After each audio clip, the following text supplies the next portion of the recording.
Friends, this side is Priyanka. Welcome to our channel achievers M.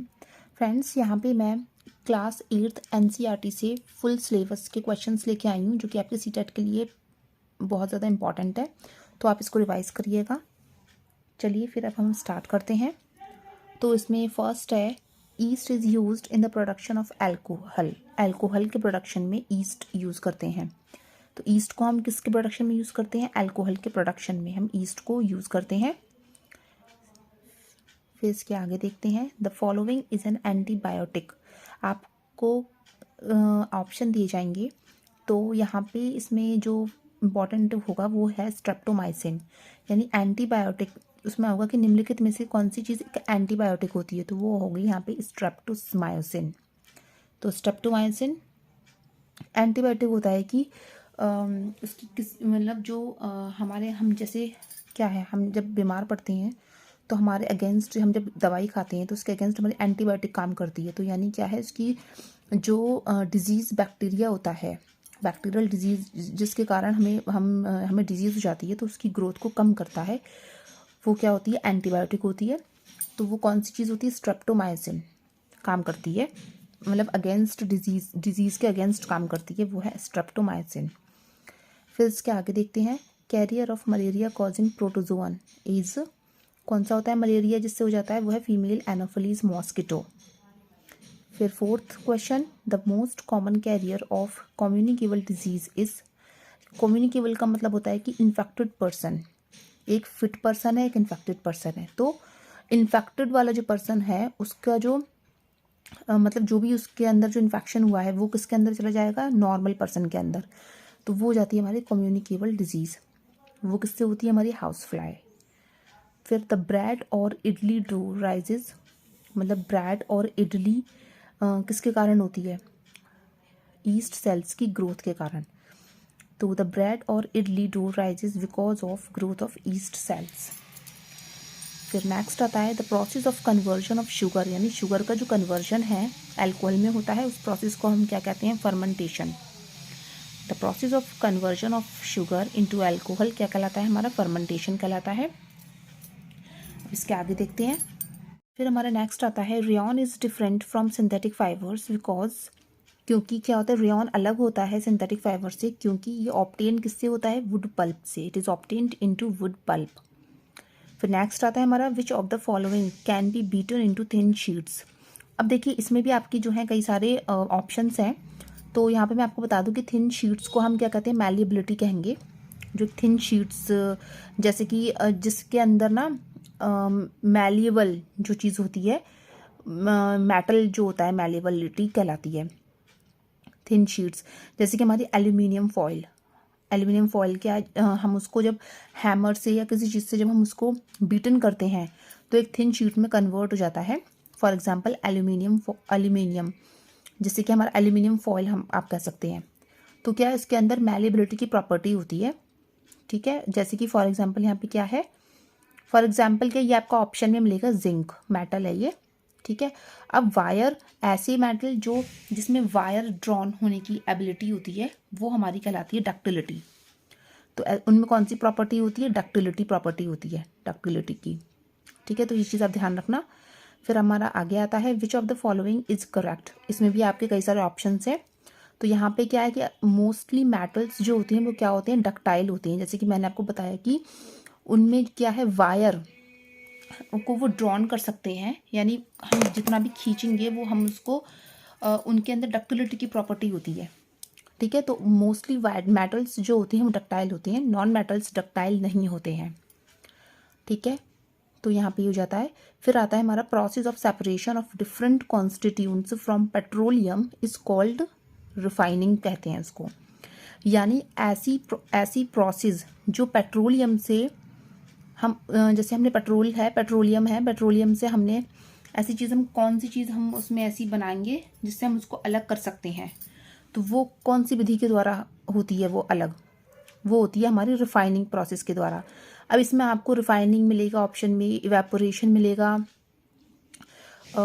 और इसमें 2-3 चीज़ें थी, रिफाइनिंग, इवेपोरेशन, नाम ध्यान नहीं आ रहा है मुझे, मतलब इस टाइप से मिलेगा। तो आप बस ये ध्यान रखना कि रिफाइनिंग है, हम किसी चीज़ को जब अलग करते हैं पेट्रोलियम से, किसी चीज़ को जब हम अलग करते हैं वो हम क्या होता है, रिफाइनिंग। फिर आता है हमारा least polluting fuel for vehicle. Vehicle के लिए हमारा सबसे कम, जिससे हमारा प्रदूषण वगैरह ना हो, बहुत कम प्रदूषण हो, वो क्या चीज़ होती है, वो होती है हमारी सीएनजी, कंप्रेस्ड नेचुरल गैस। इसके अंदर क्या है, सबसे मैक्सिमम अमाउंट का क्या होता है, यहाँ पे मीथेन पाई जाती है। फिर एक होता है यहाँ पे ऑप्शन में मिल सकता है आपको एलपीजी, जिसका होता है full form liquefied petroleum gas. इसमें जो अधिकतम जो मात्रा होती है वो होती है ब्यूटेन गैस की, एलपीजी में ब्यूटेन गैस की, सीएनजी में मीथेन गैस की। तो ये आप चीज़ आप ध्यान रखना। अब हम इसके आगे पढ़ते हैं। फिर हमारा नेक्स्ट आता है यहाँ पे, which zone of a flame does a goldsmith, यानी हमारा गोल्ड स्मिथ जो है कौन से फ्लेम के जोन से निकलता है। तो वो हो जाता है हमारा आउटर जोन, जो कि हमारा ब्लू कलर का होता है एंड हॉटेस्ट रीजन होता है ये, जैसे कि हॉटेस्ट रीजन होता है ये आउटर जोन।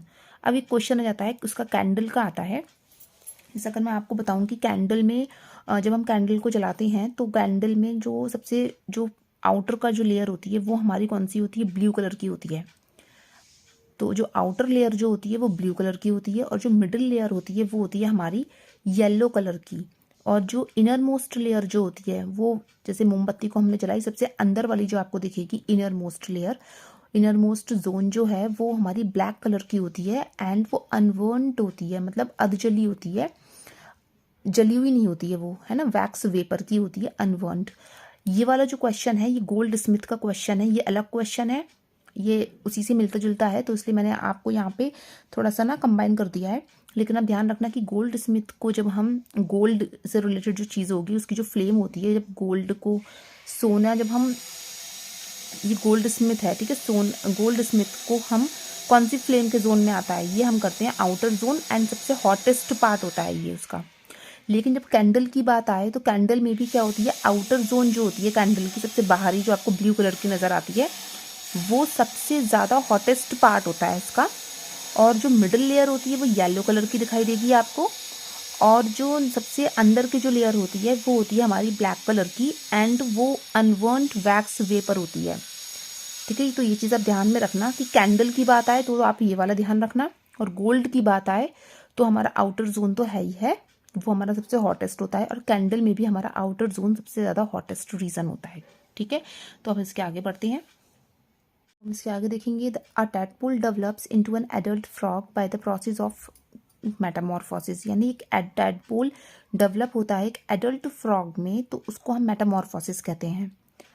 किस प्रोसेस के द्वारा होता है, मेटामॉर्फोसिस के द्वारा वो एडल्ट फ्रॉग में डेवलप हो जाता है एक टैडपोल। फिर the number of nuclei present in a zygote, वो कितना होता है, 2 होता है।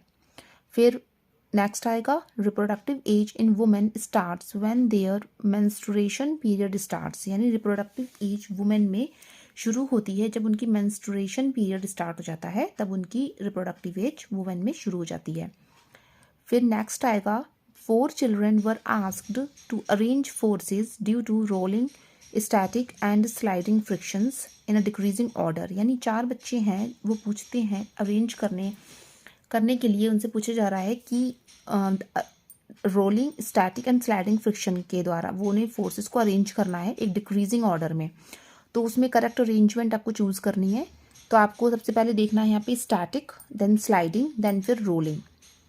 पहली बात तो आपको ये पता होनी चाहिए कि जितनी ज़्यादा रफ सरफेस है, यानी जितनी ज़्यादा रफ सरफेस है उतना ही ज़्यादा फ्रिक्शन लगेगा, और जितनी स्मूथ सरफेस होगी उतना ही लेस फ्रिक्शन लगेगा। ये चीज़ आप लोग बिल्कुल ध्यान में रखना कि जितनी ज़्यादा रफ सरफेस, यानी more rough surface more friction, less मतलब more smooth surface less friction, ये चीज़ आप ध्यान में रखना। तो यहाँ पे सबसे पहले अगर हम डिक्रीजिंग ऑर्डर में बात करें तो स्टैटिक में होगी, ठीक है, स्टैटिक। फिर आए स्लाइडिंग यानी सबसे कम फ्रिक्शन जो लगेगा वो लगेगा हमारा रोलिंग में, ठीक है। तो डिक्रीजिंग ऑर्डर में लगाना है, सबसे कम फ्रिक्शन हमारा क्या होगा, रोलिंग में, फिर उससे थोड़ा सा ज़्यादा स्लाइडिंग में, और सबसे ज़्यादा हमारा स्टैटिक में होता है। ये चीज़ आप ध्यान में रखना। फिर हम इसके आगे बढ़ते हैं। अब हमारा नेक्स्ट आएगा, अब एक क्वेश्चन है, ये चीज़ आपको ध्यान में रखनी है कि इस टाइप के भी क्वेश्चन पूछे जा रहे हैं कि Alida runs her toy car on dry marble floor, wet marble floor, newspaper and towel spread on the floor, यानी एक फ्लोर पर ये सारी चीज़ें जो हैं ये सारी चीज़ें हैं। तो अपने एलिटा एक लड़की का नाम है, तो वो अपने टॉय कार से खेलती है, ठीक है। अब वो लेके जा टॉय कार जो है वो उसकी dry marble floor, wet floor, newspaper and towel, इन सब पर वो चलेगी जब वो कार। तो आपको फोर्स ऑफ फ्रिक्शन बताना है कार पर डिफरेंट डिफरेंट सर्फेसिस पर एक इंक्रीजिंग ऑर्डर में। तो अब इंक्रीजिंग ऑर्डर में बताना है, यानी आपको ये देखना है कि सबसे ज़्यादा फ्रिक्शन यहाँ पे किस में लगेगा। सबसे ज़्यादा फ्रिक्शन यहाँ पे लगेगा आपका टॉवल पर, क्योंकि इस रफ सरफेस है, मोर फ्रिक्शन लगेगा। और सबसे कम फ्रिक्शन हमारा किस पे लगेगा, वेट मार्बल फ्लोर, क्योंकि जितनी स्मूथ सरफेस उतनी ही लेस फ्रिक्शन। तो आपको ये चीज़ ध्यान में रखनी है कि wet marble floor first number पे आएगा, dry marble floor, newspaper and towel. उसमें आपको ऑप्शन में कई सारी चीज़ें मिलेंगी, तो थोड़ा सा आप मतलब थोड़ा सा दिमाग लगाना। और उसमें थोड़ा सा ये भी होगा ना कि थोड़ा सा आपको ट्रिक भी मिल जाएगी उसमें कि अगर लास्ट में टॉवल लिखा है, फर्स्ट नंबर पे आपको वेट मार्बल फ्लोर है। अब न्यूज़पेपर भी क्या है, रफ सरफेस पे आ जाता है न्यूज़पेपर। तो सबसे ज़्यादा जो इंक्रीजिंग ऑर्डर यानी सबसे ज़्यादा जो फ्रिक्शन लगेगा वो आपको पहले देखना है कि लास्ट में जो टॉवल एंड न्यूज़पेपर आपको दिख रहा होगा, तो इन दोनों पे तो आएगा ही आएगा, ये दोनों तो साथ में आएंगे ही आएंगे। यानी फर्स्ट लास्ट में जो सेकंड लास्ट है वो न्यूज़पेपर एंड टॉवल आएगा, एंड फर्स्ट पे यहाँ पे देखना होगा आपको वेट मार्बल फ्लोर। यानी सबसे अगर आप ऑप्शन होंगे तो आप एलिमिनेशन ऑप्शन सबसे तेजी से लगा सकते हैं, थोड़ा सा दिमाग को यूज़ करके। तो ये चीज़ आपको ध्यान में रखनी है, एलिमिनेट ऑप्शन को एलिमिनेट जो है सबसे पहले आप करना, जिससे कि आपका जो सही आंसर है ना वो पकड़ में आ जाएगा। तो अब हम इसके आगे बढ़ते हैं। अब यहाँ से साउंड के ऊपर लिया गया है क्वेश्चन कि साउंड कैन ट्रैवल थ्रू, यानी साउंड जो है वो ट्रैवल करती है किसके through, solid, liquid and gases के थ्रू। यानी इन तीनों से होकर साउंड जो है ट्रैवल करती है। अब एक चीज़ यहाँ पे स्पीड पूछी जाती है कि स्पीड कितनी होती है। तो यहाँ पे 334 मीटर पर सेकेंड एयर की स्पीड बताई गई है। यहाँ पे आपको एयर की स्पीड बताई गई है 334 मीटर पर सेकेंड। लाइट की जो स्पीड होती है वो है 3 × 10⁸ मीटर पर सेकेंड, ये भी आपको ध्यान में रखनी है। और जो डेसिबल है ये लाउडनेस की यूनिट होती है। अब इसके आगे देखते हैं, sound can travel through solid, liquid, gases, यानी साउंड ट्रैवल करती है सॉलिड, लिक्विड और गैसेज में ट्रैवल करती है। अब इसकी यहाँ पे स्पीड आ जाती है, तो स्पीड यहाँ पे आपको दिख रही है, जो एयर की स्पीड बताई गई है वो है 334 मीटर पर सेकेंड। लाइट की स्पीड है 3 × 10⁸ मीटर पर सेकेंड। और जो डेसिबल है ये लाउडनेस की यूनिट होती है। तो डेसिबल हमारी लाउडनेस यूनिट है, तो ये चीज़ भी आप ध्यान में रखना। फिर नेक्स्ट आएगा हमारा, voice of which of the following is likely to have minimum frequency. एक फ्रिक्वेंसी के भी ऊपर क्वेश्चन आते हैं। अब जैसे कि आपको ऑप्शन में दे रखा है baby girl, a man, baby boy and a women, ये चीज़ें दे रखी हैं। तो आप ये चीज़ ध्यान में रखना कि देखो इसमें दिखाया गया है कि मिनिमम फ्रीक्वेंसी बतानी है कि सबसे कम फ्रीक्वेंसी किसकी होगी। अब देखो सबसे पतली आवाज़ जो होगी, जितनी फाइन वॉइस होती है, जितनी फाइन वॉइस होगी उतनी फ्रीक्वेंसी उसकी मोर होगी, यानी मोर फ्रीक्वेंसी फाइन वॉइस होगी। तो मतलब जितनी पतली आवाज़ होगी उतनी ज़्यादा फ्रीक्वेंसी होगी, ठीक है। लेकिन यहाँ पे क्या बताइए, मिनिमम फ्रीक्वेंसी, सबसे कम फ्रीक्वेंसी बताइए। तो देखो बेबी गर्ल की सबसे पतली आवाज़ होगी, ठीक है। बेबी बॉय की थोड़ी सी मतलब होगी उसकी भी फाइन वॉइस, वुमेन की उसकी भी इतनी होगी, बट मैन की क्या होती है, फाइन वॉइस नहीं होगी, थोड़ी सी क्या होगी उससे उठी हुई होती है आवाज़। तो सबसे कम फ्रीक्वेंसी किसकी होगी यहाँ पे, मैन की, ठीक है। तो ये चीज़ आपको ध्यान में रखनी है कि जितनी ज़्यादा पतली आवाज़ होती है उसकी उतनी ही फ्रीक्वेंसी होगी। एक क्वेश्चन यहाँ पे लॉइन के भी ऊपर आता है कि एक वर्ड बोल रही है, एक लॉइन की है, तो वहाँ पे फ्रीक्वेंसी आपको बतानी है। तो वहाँ पे हमारा लॉइन की होगी मिनिमम फ्रीक्वेंसी में। अगर मिनिमम की जगह मैक्सिमम फ्रीक्वेंसी मतलब हाँ सबसे ज़्यादा फ्रीक्वेंसी की अगर आवाज़ हो तो वहाँ पे वो वर्ड की होगी। ये चीज़ मतलब आप क्वेश्चन के अकॉर्डिंग ध्यान में रखना कि जितनी जिसकी पतली आवाज़ उतनी उसकी ज़्यादा फ्रीक्वेंसी, ठीक है। तो ये चीज़ आप ध्यान में रखना। अब हम इसके आगे पढ़ते हैं, 20 क्वेश्चन है। 20th क्वेश्चन में आया है, sound can travel fastest through, यानी साउंड सबसे ज़्यादा जो ट्रैवल करता है वो सॉलिड में ही करेगा। Sound can travel fastest through solid only. देखो साउंड वैसे तो सॉलिड, लिक्विड, गैसेस में ही साउंड की आवाज़ आपको सुनाई देगी, लेकिन सबसे फास्टेस्ट जो पूछा है इसमें फास्टेस्ट जो होगी वो केवल हमारी सॉलिड में ही होगी। सॉलिड में ही आपको सबसे तेज़ आवाज़ सुनने को मिलेगी, सॉलिड में साउंड की आवाज़। और ज़ीरो जो होता है, ज़ीरो साउंड की, जिसमें कोई भी आवाज़ आपको सुनाई नहीं देगी, वो होती है हमारी वैक्यूम, उसमें ज़ीरो साउंड होगी। ठीक है, तो वैक्यूम में हमारी ज़ीरो साउंड होगी, उसमें कुछ भी नहीं होता, सॉलिड लिक्विड गैस नहीं होती है। अब इस 21st क्वेश्चन देखेंगे। अब बताएं यहाँ पे, pitch of a sound wave depends on. अब एक पिच के ऊपर भी बहुत क्वेश्चन आता है कि साउंड वेव की पिच के बारे में बताना है, डिपेंड किस पर करेगा। अब देखिए यहाँ पे पिच है और यहाँ पे लाउडनेस। तो देखो पिच में क्या होता है कि जितनी ज़्यादा फ्रिक्वेंसी उसकी पिच उतनी ही मोर होगी, मोर फ्रिक्वेंसी मोर पिच। ठीक है, और यहाँ पे लाउडनेस में, लाउडनेस किस पर डिपेंड करती है, हमारी एम्पलीट्यूड पर, और पिच हमारी किस पर डिपेंड करती है, फ्रिक्वेंसी पर। तो जिसकी ज़्यादा फ्रिक्वेंसी उसकी उतनी पिच इंक्रीज होगी। एंड लाउडनेस में आपको एम्पलीट्यूड देखनी है कि एम्पलीट्यूड जितना जिसका इंक्रीज होगा उसकी लाउडनेस उतनी ही इंक्रीज होगी। यानी पिच जो है वो फ्रिक्वेंसी पर डिपेंड होगी और जो लाउडनेस है वो हमारी एम्पलीट्यूड पर डिपेंड होगी। तो जितनी ज़्यादा एम्पलीट्यूड उतनी उसकी लाउडनेस ज़्यादा, और जिसकी जितनी फ्रिक्वेंसी इंक्रीज होगी उसकी उतनी पिच इंक्रीज होगी। तो ये चीज़ आप ध्यान में रखना। अब 22nd क्वेश्चन देखते हैं यहाँ पे। Angle of incidence is always equal to the angle of reflection, यानी एंगल ऑफ इंसिडेंस हमेशा इक्वल होगा एंगल ऑफ रिफ्लेक्शन के। वो कैसे, वो इस तरीके से, देखिए ये एक सरफेस है ये एक सरफेस है, यहाँ पे एक रे जा रही है, इंसिडेंट रे। अब ये इंसिडेंट रे, ये एक नॉर्मल रे है बीच में, जो आपको डॉट डॉट दिख रही है, ये एक नॉर्मल रे है। तो ये है एंगल ऑफ इंसिडेंस। ठीक है, नॉर्मल रे और ये इंसिडेंट रे, ये एंगल ऑफ इंसिडेंस बनाया। और जो ये वाली है, ये जो यहाँ से गई, ये जो सरफेस है, सरफेस से इधर को चली गई, वो है रिफ्लेक्टेड रे। तो वो ये क्या हो गई, नॉर्मल रे और रिफ्लेक्टेड रे, ये एंगल ऑफ रिफ्लेक्शन बनाती हैं। तो ये क्या होंगे, एंगल ऑफ इंसिडेंस हमेशा इक्वल होगा एंगल ऑफ रिफ्लेक्शन के। तो ये चीज़ भी आप ध्यान में रखना। अब हमारा नेक्स्ट क्वेश्चन आता है 23। Image formed by a plane mirror. अब एक प्लेन मिरर, ये कॉन्वेक्स एंड कॉन्केव वाले भी क्वेश्चन बहुत इंपॉर्टेंट होते हैं, ये भी आप करते चलना। Image formed by a plane mirror, वो कैसे होते हैं, यानी प्लेन मिरर पर हमारी जो इमेज बनती है वो कैसी होती है, सेम साइज की होती है, वर्चुअल होगी एंड इरेक्ट होती है। इरेक्ट मतलब स्ट्रेट। तो प्लेन मिरर पे हमारी इमेज कैसे बनेगी, सेम साइज, हमारी जितनी लंबाई है आपको उतनी लंबाई उसी प्लेन मिरर में दिखाई देगी, जैसे कि हम लोग देखते हैं। ठीक है, प्लेन मिरर हमारा सिंपल मिरर होगा जो हम लोग देखते हैं। तो प्लेन मिरर में हमारी जितनी लंबाई है हमें उतनी ही लंबाई देखने को मिलेगी, सेम साइज की, वर्चुअल होती है एंड इरेक्ट होती है, यानी स्ट्रेट होती है। तो ये चीज़ आप ध्यान में रखना। फिर अब हम इसके 24th क्वेश्चन देखते हैं। 24th क्वेश्चन में है यहाँ पे, phases of moon occurs because, यानी मून का जो फेज है वो पाया जाता है, किधर की तरफ पाया जाएगा, because we can see only, हम देख सकते हैं केवल पार्ट, उस मून के पार्ट को जो रिफ्लेक्ट करता है हमारी तरफ। बात भी सही है, जब हम चंद्रमा को देखते हैं वो हमें जिस डायरेक्शन से दिख रहा है, हमें वही सरफेस हमें उसकी देख सकते हैं।